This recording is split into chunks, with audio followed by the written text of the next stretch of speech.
So, hey, folks, this is Trevor from Geeking Off the Page.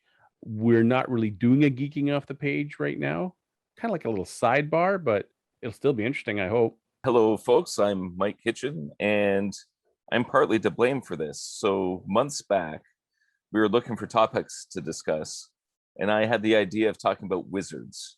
And Trevor had some interesting ideas. The other guys weren't as interested. And since they're not here, we thought we'd have some fun with it.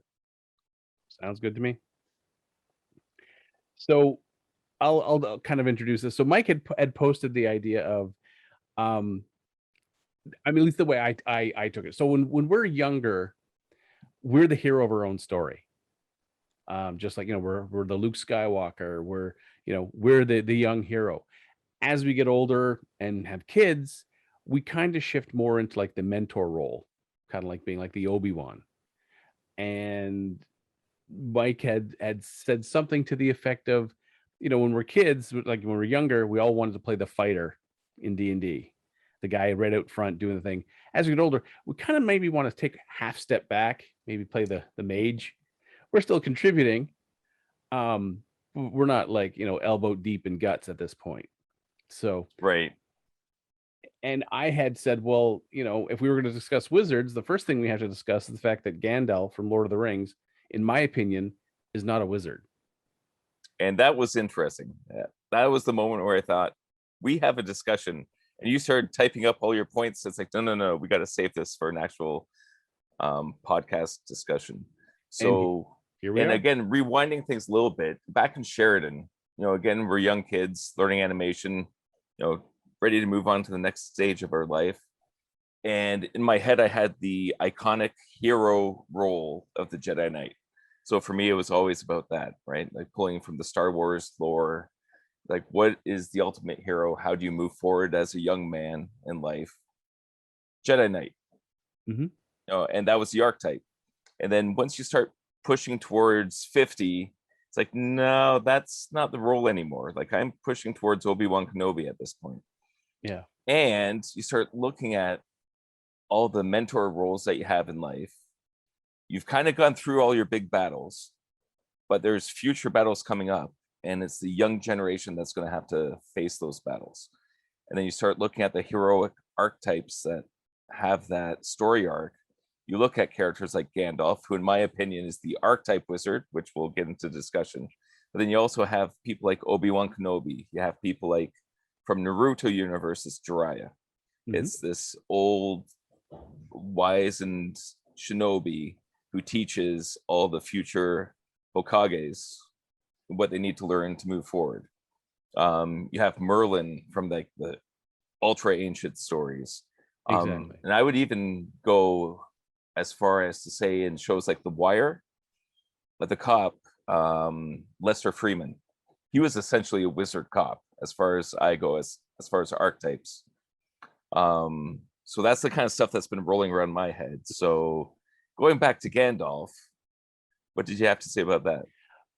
So, I mean, when I read the books, the Lord of the Rings trilogy, way back, I mean, they describe him as a wizard. Tolkien makes many references that he is the gray wizard. He's the wizard. And then when he does the fall at, against the Balrog and he's reborn, he is now the white wizard Gandalf. Yeah. But he would always kind of rattle in my head is, wizards have a staff and fight with spells. Gandalf pulls a sword all the damn time. The sword that they got from the troll cave. He has that. Unless he needs to light up a cave or something. Yeah, it shine a flashlight in someone's eyes. Yeah, it glows in the presence of orcs. Yeah, as most elvish magical blades do. And I remember when I watched Lord of the Rings, I was thinking, Ian McKellen is pulling that sword an awful lot. In the fight, in the Undercity of Moira, he's more often than not swinging a sword than casting a spell. And the spells he does cast aren't the big like earth-shattering fireball or waving his hand and turning people to stone. It's more like magic missile, a big flash of light. look over there sort of thing, like the cantrips almost. And I was like, No. is he really a wizard? Like, and then when he actually fought a wizard, when he fought Saruman, he got his ass handed to him, mainly because he couldn't get close enough to swing a sword and hit him. So I was thinking, okay, he's not a wizard. He's a fighter. He's a smart fighter. He's a fighter. Like, if in D&D terms, he'd be a fighter with an intelligence of 18. So he's super smart. He may have taken some feats that allow him to dual wield a sword and long staff at the same time. And it could be a staff of wizardry, and he's taken some wizard feats that allow him to access spells in a staff. Because you notice he never casts a spell without the staff in hand. The closest he does is the animal companion when he whispers to the moth to go get the eagles. But that could have been, something that he has learned along the way. He's taken a feat for, say, 1 or 2 spells that he can cast, even as a non-wizard, almost like a fighter mage or spell sword or something. But all the spells he casts are low-level spells. If he's supposed to be this grand wizard, you'd expect him to be throwing like time stop and high level 8th, 9th level spells, but most of his spells are 1st and 2nd level spells in terms of, like, if you're equating them to D&D spells. But think about it. If you're a fighter and you relish combat and you're damn good with a sword, do you armor up like Gimli the dwarf, heavy armor? So the orcs come around the corner and they're like, huh, do we take on the guy in heavy armor ready for us? Or we take the guy in the robes and get close to, if we can get close to him in time, we're going to hit him before he casts his spell and he's going to be an easy kill. If you're a fighter of like great sword skill, you're going to want to dress in robes. You're going to play up the idea that, oh, I'm the defenseless mage, come get me. They step in thinking they have an easy kill, and you turn them into dog meat. And that's what it seems like Gandalf does all the time. Is he's the one in the back, he pulls the sword and they're like, oh, we're going to bypass the dwarf, dodge a couple arrows from the elf, go after this like unarmored wizard, and next thing you know, he's got dead orcs around him. When he does the ride through Minas Tirith, trying to save what's his face, the steward's Boromir. son. Yeah, Boromir. Yeah. Boromir. Does he cast a spell to fight his way through the orcs? No. Pulls the sword, whacks people in the head with a staff, swinging the sword left and right. If he's such a great wizard, he should be casting spells left and right, freezing people, turning them to stone, turning them into pillars of fire. Nope, he's swinging the sword. So I just feel that he's a fighter, but the subterfuge is he's dressed as a wizard. He acts like a wizard. He uses his staff of wizardry to cast the spells to appear as a wizard. But when the chips are down, he's going to pull that sword first. That's his line of defense and attack is that sword, with the occasional, like, look at that last battle. When the gates of the gates fall and they have a clear line and there's all the orcs. Do you see him cast a spell? No. He pulls the sword and he runs with everybody. Cast a damn spell if you're a wizard. So yeah, that's my opinion. Okay, so here's the counterpoint. So, like, looking at a lot of these archetypes, I always found that the best wizards are the ones that don't seem like it. And Mark Oakley, Thieves and Kings, he has the wizard Quentin. Perfect example of that. It's just, he seems like this bumbling idiot that just keeps causing trouble. But meanwhile, he's thousands of years old. He has the long game. He's thinking so far ahead that he forgets where he is in time, and starts pulling people from time and sending people forward, and packing suitcases to go on vacation, but that's going to start a war somewhere else. Like, the actions are so big and so outreaching, and it seems so simple, right? Like, you're doing a simple little thing, but it's going to change the course of history. So going back to Gandalf, like, he's the one who's like, yeah, we need a thief in the group. So yeah, let's get this hobbit. And that ends up creating this entire epic story, because the thief finds the ring, defeats the dragon, and ultimately saves Middle Earth. Right. So for me, the wizard archetype keeps doing things like that. Like, it's like their brains are so far ahead of the game to the point where they're in the woods. Like they don't even know where the hell they are. Like Gandalf did not know that was the One Ring of Power. That would Right? be my point against him being a wizard, that if he was playing the long game, when Bilbo left the group and interacted with Gollum and got the ring, he would have kind of foreseen that to happen and let that happen. Yeah. It was more like Bilbo disappeared. They were like, we don't know where Bilbo is. Bilbo's back. And then, Bilbo's got this ring that turns him invisible. And he had suspicions that this might be some sort of ring of power. But it wasn't until they threw it in the fire and realized, oh, this is the One Ring. And that's when Gandalf's like 50 years later. Yeah. And Gandalf he figured it out eventually. Yeah, he had to go discuss this with other wizards because he didn't know what to do. Yeah. He wasn't sure what the course of it. So to me, again, that's more of like what a fighter would do. It's like, oh, well, someone left the party. Oh, he's back. Okay. And then, oh, he's got something. I'm not saying Gandalf doesn't have power. I mean, he's long lived enough. He's probably, in terms of D&D terms, he's probably a 30 or 40th level fighter. This is a guy who's been around the block, and he's got enough feats outside of his class to let him use the staff, let him cast spells. He would recognize some things. He's probably got and through the staff he's got like an identify spell of some sort that this is the steps you need to do, and he's probably well read. He's associated with wizards like the Blue Wizard, like Saruman. So he's in the company of wizards, so that's part of the the disguise, I guess, in some way. But when you're mentioning other wizards who are doing feats of power, like pulling people out of time, we never see Gandalf do a major power, ever. Like, ever. He never cast... Except reincarnate. I mean, that's a... But he didn't do that. Someone else did that to him. He didn't do it himself. Right. So, and that could have been maybe an artifact he had on himself that when, upon death, he gets to, gets resurrected. And, but it's just a matter, and it's just... Yeah, we never see Gandalf do a big spell. Like, what was it? The Dragonlance series. They had the character Fizban, who was actually like the greater god of good. That was his avatar form, who was like bumbling, absent-minded, but would occasionally, was like, oh, well, I know a spell, like slippery feet, and then he casts an enormous fireball that wipes out all the bad guys rushing him. And he's like, ooh, that one didn't go well. It's still cast a major spell, so you believe he's a wizard. Yeah. It's just Gandalf. I mean, yeah, I've gone through the movies. I've even gone through the books, through The Hobbit and Lord of the Rings, not the other Tolkien books. Gandalf never casts a major spell of any sort of. I mean, his compatriots cast some pretty kick-ass magic, but Gandalf never does, and that's why I was like, that's why I kept questioning, is he he's a mentor, yes. He is definitely the mentor archetype, but he's not a wizard.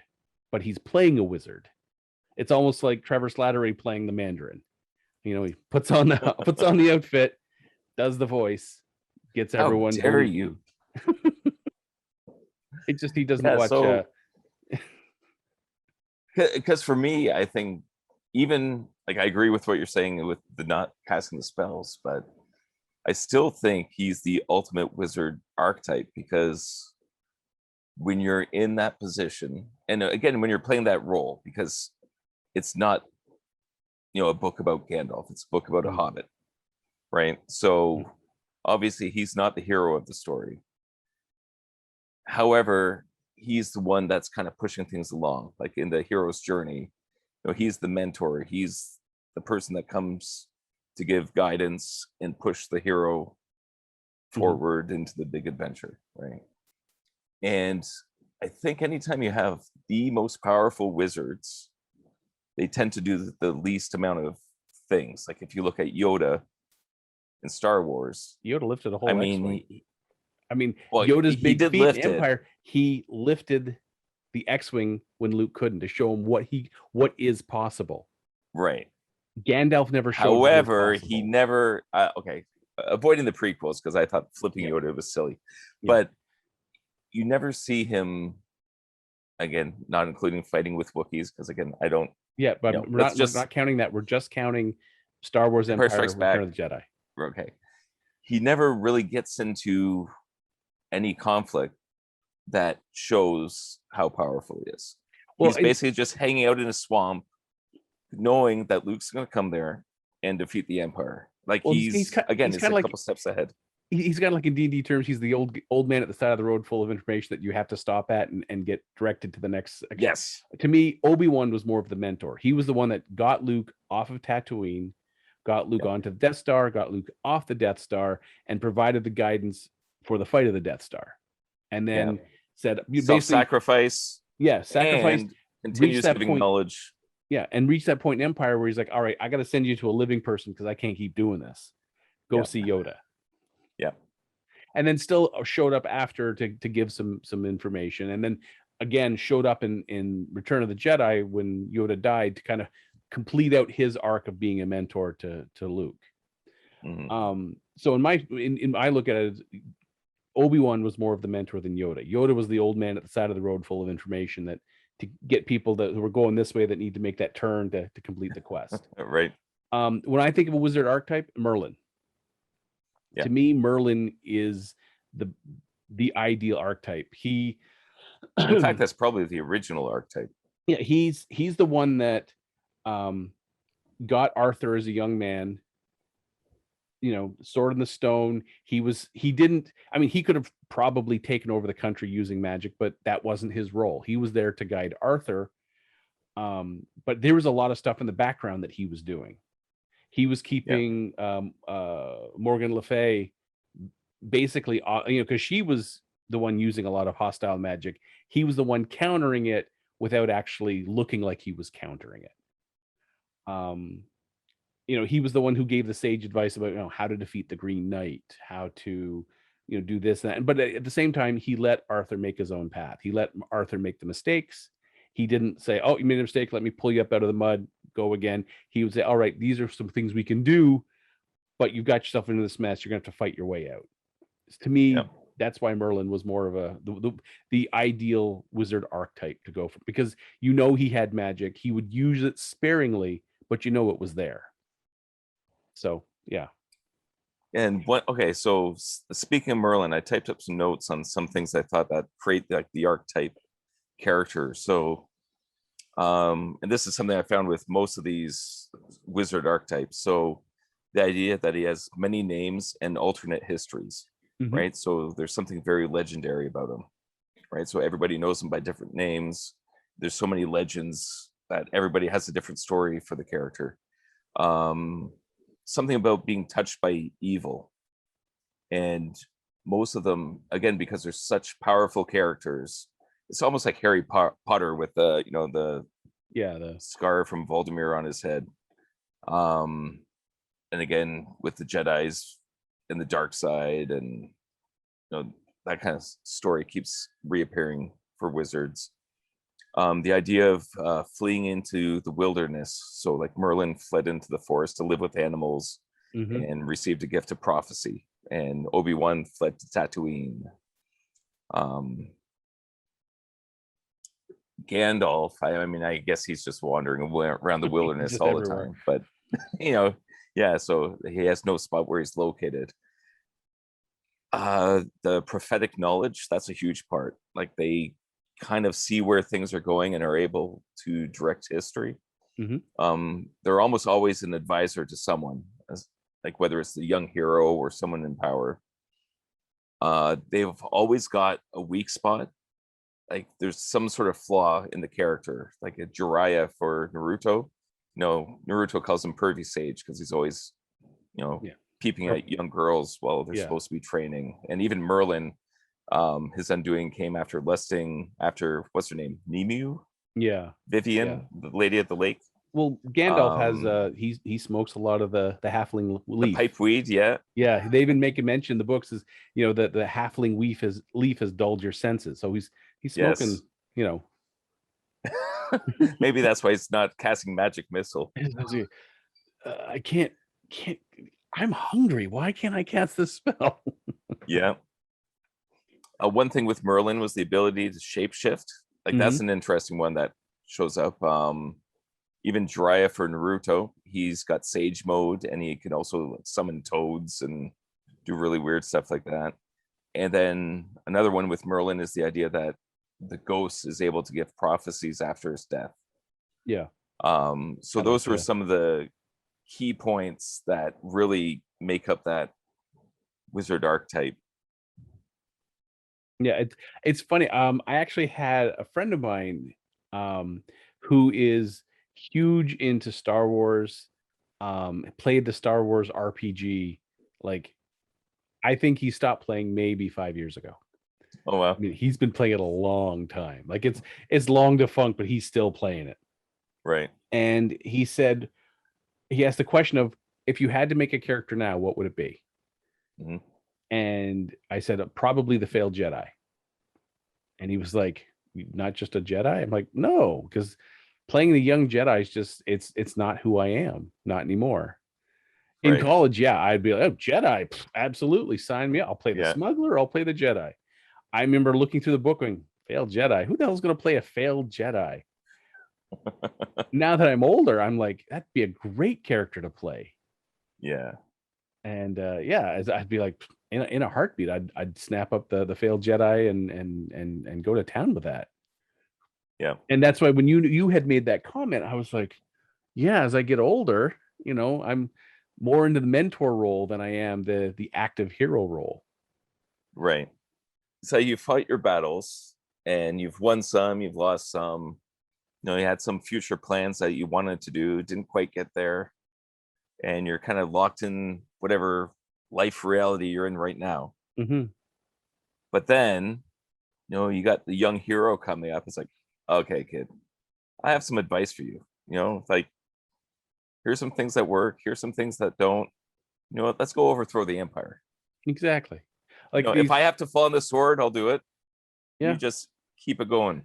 Well, behind me are the Taekwondo belts. Yeah. And at that particular academy, I'm also it's part of what's called the leadership program, where we, they're training future instructors. So it's a lot of assisting in class, mentoring, the lower rank belts and the younger kids. And honestly, 20 years ago, I would have probably had no interest. Probably close to, like when we were in college 25 years ago, I would have had no Right. interest in being part of this leadership program. Zero interest. Now I have more fun as part of the leadership program. I mean, yeah, I like learning the techniques. I like doing the forms and all that stuff, but I get a bigger kick out of helping the younger crew Yeah. learn. So it's like, oh, this is how you do a proper kick. This is especially sparring, keeping your hands up, kicking in combos, looking for the weakness of your opponent, like, backing up when they throw, and as they're recovering, go in and score. I've even said to them, sometimes I wish I still had the flexibility that I could show you exactly what I'm saying, but I'm going to have to do it verbally. But I know they have the flexibility, but they don't have the experience. Right. And I am, in that mentor capacity, I am more than happy to share my experience with them and make them a better fighter. So we have like a tournament coming up in a month and a half, and I'll probably compete, but I'll probably end up volunteering and helping out, judging, help setting up venues and whatnot, and coaching the kids from my particular academy through their forms, their breaking, and their sparring. I'll probably get a bigger kick of that, because in some way, when I see a medal around their neck, it feels like the medal's around my neck too. And Yeah. that's kind of what I get out of it. Yeah, I found the same thing coaching hockey with the kids. Like, that's Yeah. one thing. I mean, you partly feel like a general behind the bench because you're sending out forces to different positions and coming up with strategies. But still, there's something of that, sort of wizard archetype when you give the mentorship to the kids. Yeah. So you Yeah. see a kid that's struggling and you're able to elevate them, or you see a kid who's not quite a team player go out there, thinks he can do it all by himself, but you put him into a leadership role where he brings the whole team around him. Mm-hmm. And we had a lot of success with the teams, where I was sad when the COVID happened, because all three of my sons were ready to go into first place competitions, finals, right before everything got shut down. So that was a bit of a drag. At the same time, just knowing that you were able to bring, three different groups up to that point, and just see the kids' faces light up and enjoy the sport. Mm-hmm. Again, whether you win or lose, or if you're the best team or the worst team, doesn't matter. But just that leadership role. Yeah. And there's Yeah. something so fulfilling about that, like almost more fulfilling than playing the game. And I love Yeah. playing the game, but watching other people play the game. Yeah. 100% behind. I mean, to me, it's when you see that spark of comprehension in their eyes. You're explaining Yeah. something and you just see that spark in their eyes of you just see like the switch went on. They got it. And you're Yeah. like, yes. And then when they do it and you're like, you've got it, you've got this. Yeah. It's just to me, it's almost better than doing it myself. Exactly. Because I I've know had I've moments taken like that with hockey where you watch the shift. It's like, oh, if they were just in that position, they would have scored. So they come back on the bench. Listen, go to the net, go there, wait for the puck, it's coming. They go up next shift, goal. They come back with the biggest smile on their face. It's like, yeah. you got it. And they don't forget it from that point on. That little bit of information, that little bit of wisdom you gave them, it's now theirs. And when you see them utilize it without you having to tell them to do it, and then Yeah. you're like, all right, they were here and now they're here. And they're just going to keep getting better and better. Yeah. COVID kind of sucked because we were stuck doing Taekwondo through TV, through Zoom and Oh, stuff right. like that. And Lots when of they kids started, just punching the TV. well, you're basically just you're the TV's there, the instructor's there, and they can see you because we had cameras on the top of the TV. But it's not the same as being there in person. And because they're Right. looking at a screen, it's just covered in video boxes. So it's hard to concentrate. Or because when you're in the class and like everyone's say doing a lifting kick, you can tell at the corner of your eye when you see someone doing it wrong. And as an assistant, it takes no time. Just go over there and stand beside them, watch what they're doing. Say, all right, try lifting your knee a little higher, get your hands under your chin. And then you can see that spark of comprehension when it all comes together. And then they start, and then you don't have to say another word to them. And they're Right. doing it. And you're like, yes, this is another person who's on that path. Yeah. And it's funny. It's like, yeah, I kind of get a bigger kick out of being the mentor instead of being the hero. So, yeah. Okay, so as far as wizard archetypes, because I still hold that Gandalf's probably one of the biggest archetypal wizards. I know you say sword fighter, but He's a wizard in disguise. He's a sword fighter in disguise. He's taken a but really good disguise. but what would you say are some? Okay, you said Merlin, but do you Yeah. have any other examples that you would say as being like the best definition of a wizard that you perceive for him as me, being? Merlin's like at the top of the pyramid in terms of wizard archetype, mentor Yeah, archetype. I agree with that.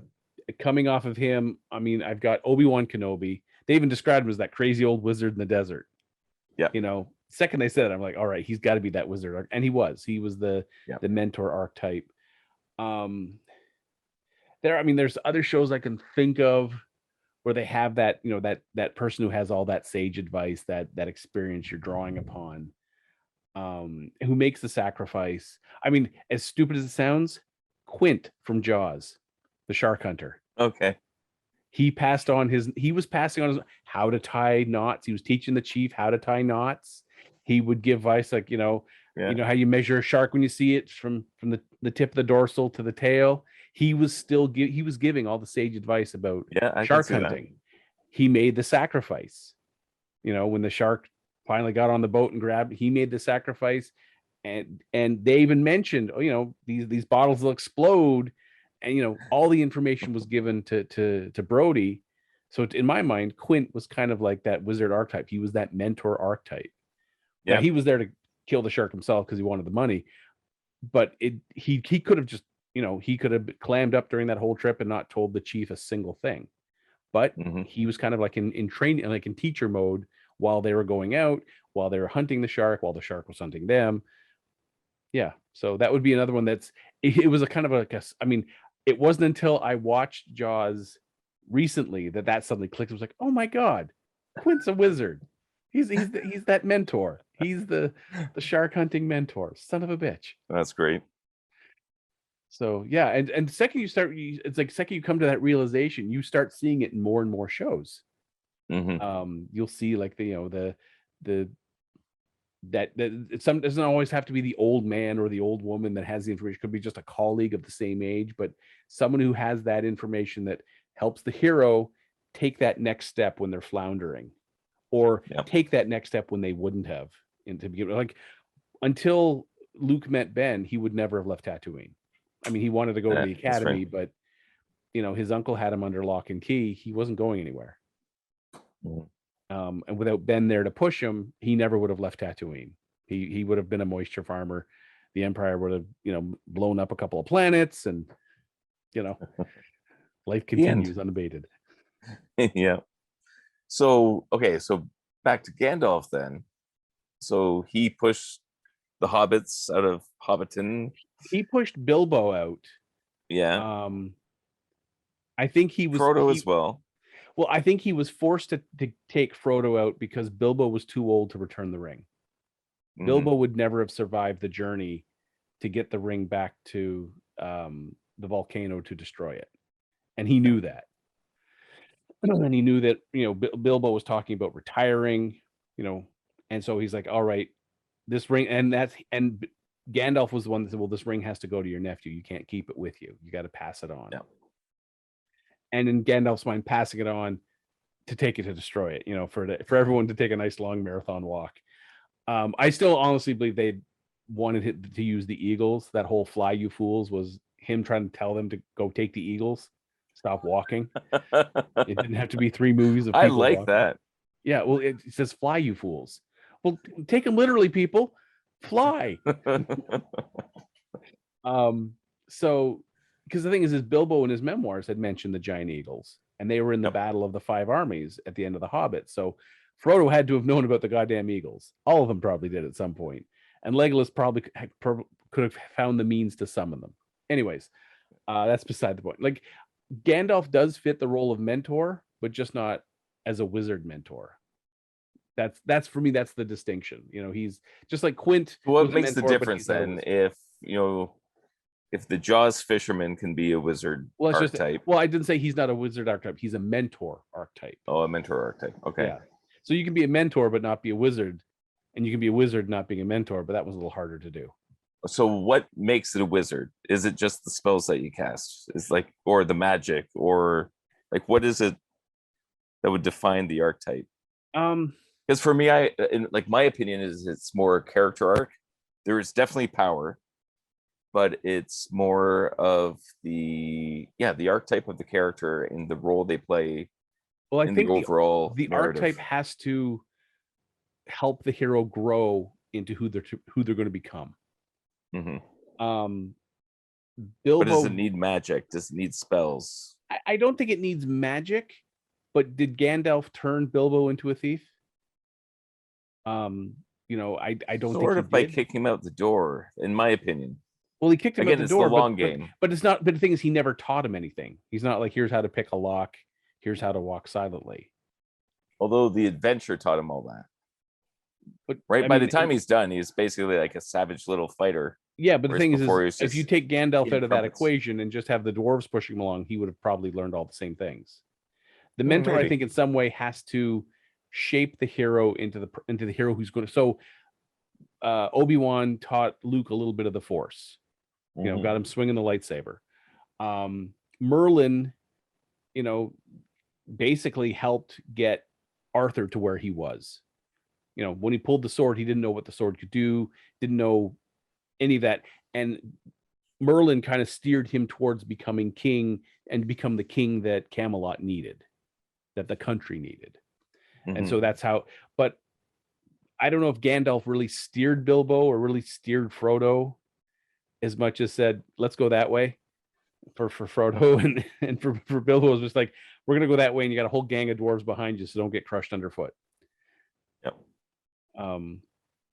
Yeah. So it's like, I mean, there were certain key events in like The Hobbit where I'm like, man, for such a great wizard, Gandalf got caught unaware. Like when he took off and then left the dwarves to get captured by the trolls, and then it was Bilbo that figured it out. It's like, yeah, if you've got a little bit of foresight, don't you think like, there might be trolls in this area. Why don't I stick around? If I got this magic, I'd probably be pretty helpful in the fight against some trolls. For me, that's one of the fun things about like what I consider the wizard archetype is that flawed nature, right? It's like you got too much stuff on the go. It's like, you guys go that way because I have to go do this thing. Like, you'll be fine. Oh, You're almost got eaten by trolls. Like, you figured it out. It's Yeah, all I'll good, get right? it. You guys are okay. Yeah, you're fine. Now there was a oh god, what was it called? The Shannara series. I don't I know don't know that. if you ever, it was really bunch of really thick books. And there was a character of the Dark Druid who was always, Okay. kind of like Gandalf, always wandering around, stirring stuff up, trying to make sure that, the forces of evil were held at bay and the forces of good were doing what they were supposed to doing. And they, at one point in one of the books, someone had said, "Why do you keep running off when things get that they're worse?" And there was a prophetic line where he says, "I'm making sure that what goes worse doesn't become tragic or doesn't become lethal for you." And at one point where he does break off from the group and they're like, "You're doing it again. You're just walking us into danger and walking away." And then he's like, "Okay, follow me then." And you see the shit he goes through to stop whatever. So they get attacked by some creature and he's stopping the rest of the creatures from getting them all at once. They just faced one and he's facing Right. like 50.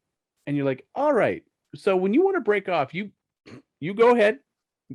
We'll take whatever's coming down the road for us, knowing that you've head off, or he would go off and have to, stop something else that's going on that later in the book when they encounter it, they're like, it's not quite so bad. They're like, oh, that's okay. And he's like, yeah, you should have seen it here a month ago when the Dark Army was riding through and I stopped them. Right. Well, that's very Gandalf as well, though. Like, he leaves the party and he goes to see Saruman, He and goes, he figures out that he's a traitor and gets captured, and he's got a big thing going on. Or he would, even what's it? Helm's Deep, yeah. right? Where he takes off and he brings the army. Well, he just goes to get the Along Riders the- of Rohan, which takes him a while Yeah. to do, by the way. Yeah. I mean, it's a giant army of guys on horseback. Are they that Well, he's hard been to smoking find? his pipe, so He's like, I'll be back when the pipe weed's done. Stop at a 7-Eleven, cure the Yeah. munchies, go find some Riders of Rohan. Yeah, I'll be relax, good. man. We got this. Wait for me on the third day. Look to the eastern sky. We'll be there. And that Yeah. was the other thing is, they come over the hill. Does he cast a big flare spell to blind the the Iroquois army? No, he uses the sun behind him. But that's the thing. He didn't need to. And there's something about that. Cast a goddamn A spell. lot of my favorite wizard characters, it's always the simple stuff. Like you could cast giant fireball, but you got the sun. Like, Okay, when it's all good. when they're riding in, when the Nazgul are showing up and he casts that big flare of light, why not cast a goddamn lightning bolt? Knock that big damn beast out of the air. Why wait? I mean, this thing's swooping through the army left and right, and you're like, woo! It's almost like he picked up his phone and went, take a picture, selfie with a flash on. Come on. It worked. Lightning bolt, knock it down. Things that didn't deter it. That's true. Yeah. And Lightning bolt would be cooler. Yeah, I'll give you that. What's her face? The girl had to take down the beast, and which was 2 chops to behead it, and then take down the Nazgul himself. But yeah, Gandalf could have cast a lightning bolt. That would have been helpful. I would have. That probably would have saved a good 30, 40, 50 riders of Rohan at that point before it finally decided to land and and then he swung a giant morning star around. But yeah, that's why I was like, I'm less of the camp that Gandalf is a wizard. He's a mentor, but he's not a wizard. He's a very smart fighter, super smart fighter. Which, in some ways, I think I make him smarter than a wizard. Disguise your strength as your weakness to draw in your opponent. So if you're that, I like that idea as a character. Yeah, personally, I still think Gandalf is a wizard, but I do love that idea of a concept of just, if you're that good of a swordsman, good with a sword, but yeah, if you're that good of a swordsman, you want people to rush you. So if you look like you're the weak wizard dressed in robes, going, "Oh, don't hurt me," and they get close enough, and out comes the sword, and then you're like, "Boy, you guys screwed up." That's hiding your biggest strength as your weakness and letting people think as that is your weakness, that's how they're going to defeat you. And so they come running in by the droves. Like, look at all those Urkai and all those orcs that thought he's just a weak old wizard in some robes. You I'd know who rather that face reminds me of? who? Princess Bride, Oh Dread yes, Pirate. yes, Dread I mean, Pirate that's Roberts. essentially that's the character archetype you're talking about right there. Yeah, when he's they do the sword fight and he's like, I got a secret for you. I'm not left-handed. He's like, I got another secret for you. Neither am I. Yeah. To me, that was But one of there's the the fact that it's the Dread Pirate. It's like, I'm just good with sword. Like, yeah. It's you the know, the reputation legend builds up around the character. exactly. Although he did make that climb up the cliff. He did do He that. was he's a little winded at the top, but he still did it. Yep. So yeah, it's yeah, that I've always been thinking about that role of mentor in movies, like or books or games or anything. It's a role that yeah, as when we were in college, a role I would never take. I did not Yep. want to play the mentor character. I did not. I was no interest. Yep. Once I feel once you get older, especially after you have kids, yeah, you're like mentor role. I'll take that one. Yeah. Which is interesting. Like, how would that affect? If you had to play D&D now, how would that affect your play style? Would you be like, the younger kids, like, all right, you guys, the fighters, you go run up ahead. I'll stay back here. I'll cast some spells. Okay. Here's a funny story. So I'm up here at the cottage with my 3 boys, and they have this card game called Bang. So it's like a cowboy card game. I don't know if you played that one before. I have. So they said, Dad, okay, I've never played it before, but sure, I'm game.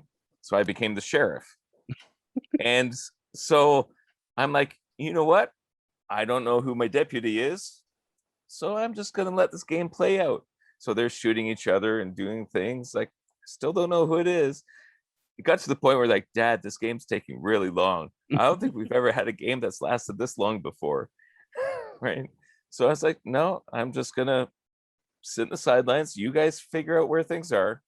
I thought my son Marcus was the villain, like whatever the main bad guy is. Yeah. Like the one who's supposed to massacre everyone. Turns out he was the deputy. He's got very shady eyes, so I was completely wrong on that. But again, it does affect your gameplay style, right? It does. It's like I'm not going out and just like guns a blazing. It's like, no, you know what? Let's just take a step back. We'll see what you guys do, and we'll try and control the situation.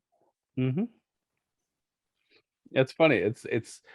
I mean, would you have played that same way 25 years ago at Sheridan the Freak? Oh, hell no. I'd be shooting everybody. You'd be like, let's go. Yeah. First card I had was the Gatling gun or whatever it was. It's like my first instinct was like, I could just spray them all. It's like, no, one of them's my friend. Let's let them work it out. I'll fall on the sword if I need to, but no, so it's fun. And it's exactly what you're saying. It's a completely different gameplay style than what we would have done 25, 30 years ago. And it's funny when you come to that realization, you're like, have I changed that much? And then you're like, yeah, I guess I have. And I'm okay with it. Yeah. So yeah, it's interesting in, growing up, especially our time when we were in the Freak Pit. I mean, in the back of my mind, I was like, oh God, who's going to get saddled playing that mentor sort of role? And it was usually the DM had to, oh fuck, okay, screw it. I'll incorporate into the old man sit at the side of the road to kind of get you guys to, keep nudging you back onto the story path. And that, nowadays I'd be like, yeah, I'll volunteer to play the mentor role in this one. It's so odd, but at the same time, it just feels right doing it that way. Yeah, and like when I equate it back to Taekwondo, I am more than happy to let my daughter, she's the black belt, she's the one leading the charge, and I'm fine with that.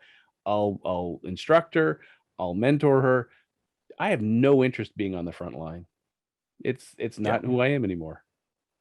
Yeah, but then at the same time, like taking on that role, if it came down to it, you'd be the one to take the sword, right? Oh yeah. If so that's the thing. It's like, no, this is your battle, and then no, I have to step in. If that means self-sacrifice, that's okay. Like, this is the future generation's story at this point.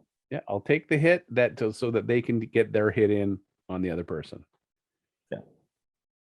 which is, it's fun to see that in movies, because it's a writer and director that realize that's kind of like the mentor's role, is to push the hero to that point and then say, all right, now I'm going to step in front of you to take this one shot so that you can continue on and finish your story the way it should go. Yeah. So again, like as I've said, all these podcasts, watching Naruto, and there's that character Jiraiya, who's one of the legendary Sannin, and he never really took it seriously. Really, like they wanted him to be Hokage. It's like, no, give it to someone else. I got better things to do. I'm just gonna hang out with toads and try and track down my former partner who's turned into an evil snake. And yeah, I got other things to do. He's got things to do. Yeah. But in the process, he trains the next Hokage. And that Hokage, his son, becomes Naruto, who's the main character. Jiraiya wrote a book with Naruto as a character, which is why his student named his son Naruto was because of the book. And then he comes back, trains Naruto, and then when it all comes down, oh, not only that, he also trains the main villain of the story arc. Oh, that's good. Right? So he's training all these super powered people. Like anybody who trains with Jiraiya is, just an ultimate power in the universe. Quality education. Yep. And then when it comes down to it, it's self-sacrifice. He realizes like, oh crap, I know who this guy is. I know I'm dead. So I'm going to carve this password on a toad, send the toad back to the village. Now you know what's going on, and I'm done. It's like, boom, out. So again, that's part of that role at that point. It's like, yeah. You guys take the leadership roles. You guys be the main character of the story. But when it comes down to it, it's like, okay, I can step in here, get things done, do the self-sacrifice, and let the story move on. Now, as a side thing, yeah, Return of the Jedi. Okay. Do you feel Vader took that role of self-sacrifice for Luke when he took out the Emperor? He did, because I would put Darth Vader as an evil wizard. He was also a knight, but he was, like a wizard knight. So when he did the flip, I could see that. Yeah, I mean, it's also like a father taking the hit for his son. Yeah. But there was actually so on a side note, someone on Reddit did a whole bunch of, so Disney owns Star Wars. Yes. If Disney, also owns Marvel and the whole what if idea. So they posted a whole bit of what ifs for the Star Wars universe. Okay. What if Qui-Gon Jinn wasn't killed? How would that affect Anakin? He raises Anakin. Qui-Gon Jinn accepted, that you had to have emotion, that Jedi couldn't be emotionless. So he would have helped Anakin avoid all the pitfalls and Anakin not turn into Darth Vader. What if, Anakin never turned at the end of, Revenge of the Sith, when he said, no, wait a second, I'm doing this all wrong. So before he killed all the younglings, said, no. So in the fight in the office with the Emperor, he turns to Mace Windu and says, let's take this guy down, or let's arrest this guy. How would things unfold from there? The Empire never rises to power. And he still has, his twins, Luke and Leia. Padme's still pregnant at that point. It was interesting. It was, this guy, he listed out like 20 or 30 different what if scenarios for Star Wars, mainly centered around the Skywalkers. And a couple with Obi-Wan, like what if Obi-Wan had been killed by a crate dragon before Luke found the droids? Things would have turned out different. That'd be the end. Roll call. I think Luke would have been taken out by a sand person, and credits roll. Yep. So yeah, there's a bunch of ones like what if Greedo did shoot first? What if he shot Han in the back as they were walking to the table? Because at that point it was dead or alive. Han was worth money, so suddenly Luke and crew don't have a way off easily. Yep. So yeah, it was interesting. It was all sparked because Disney Plus is showing what if, Marvel's what if. They're like, Well, Disney owns Star Wars as well. Can they do some what ifs too? So So that's just a Reddit thing. I yeah, guess that's it easy enough to started on find. Reddit, and it's gone on a couple of different sites, and people are just keep adding to it. Oh, okay. So they'll just take a what if Darth Vader had not interfered with the Emperor, zapping Luke? What if he just stood there and let it happen? Mm-hmm. It's at that point, do they go after Leia? Does Leia go after them? At that point, the battle of the second Death Star takes a much worse twist because, without the Emperor going down the shaft, I don't think the Rebel fleet could have destroyed the second Death Star. Yeah, I guess. I wonder how that would work. See, this is why I like what ifs, because again, if you're in storytelling, right, you like Mm-hmm. being creative and writing and things like that, it makes your brain start firing. So in the case of the Death Star, like, would it blow up and they'd be dead anyway? Yeah. Or would there be, like, who knows? He was a little bit distracted at the time. Millennium Falcon was already going down the shaft. Like, Yeah. Him and Wedge. I don't know. Lando and Wedge were going down there. I mean, he could have used the Force to divert their shots. Yeah. Or they So- just blow up and there's no more Jedi. Yeah. But again, the sequel trilogy kind of ruined that anyway. So I don't know. I'm kind of ignoring the whole sequel trilogy. Oh, I've never had Troy's a gonna trilogy. hate to hear that.